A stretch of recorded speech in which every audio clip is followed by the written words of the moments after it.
Hi friends, இப்போ ஆகா கல்யாணம் பார்க்க போகிறோம். ஆகா கல்யாணத்தில் வந்துட்டு இவங்க எல்லாம் சேர்ந்து சரி வாங்கப்பா மாமியார் வீட்டுக்கு போவோம்னு சொல்லி கிளம்பி வர கேப்பில் அதாவது கிறிஷும் வந்துட்டாரு. கிறிஷுக்காக தான் நம்ம சூர்யாவெலாம் வந்தது.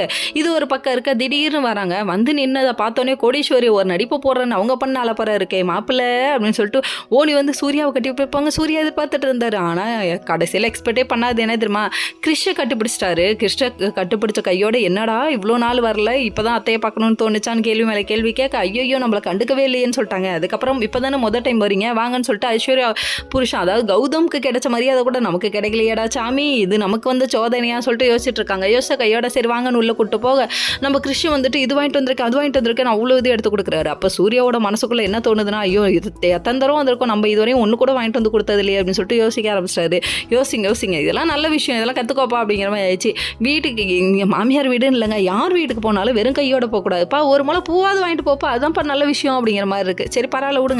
இதெல்லாம் ஒரு பக்கம் இருக்க, இன்னொரு பக்கம் வந்துட்டு நம்ம சூர்யா வந்துட்டு வெறுப்பாகிறாரு இதெல்லாம் பார்க்க.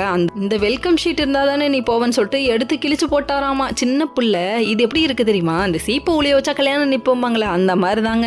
சரி இதெல்லாம் ஒரு பக்கம் இருக்க, அதுக்கப்புறம் வந்துட்டு இது என்னப்பா நீ இந்த காலத்தில் எந்த காலத்தில் சூர்யா இருக்கீங்க, மெயிலில் வச்சுட்டாங்க, சும்மா ஒரு பிரிண்டர் தானே கொடுத்துட்டேன்னு சொல்லிட்டாங்க. அதுக்கப்புறம் உட்காந்து சாப்பிடும் போது மகாவுக்கு விழுந்து கிறிஷ் எடுத்து வைக்கிறது என்ன, இதை பார்த்து வயிறு எரியறது என்ன, உங்கள் காதலை வெளியே கொண்டு வாங்கப்பா அப்படிங்கிற மாதிரி இருக்குது. Okay friends, next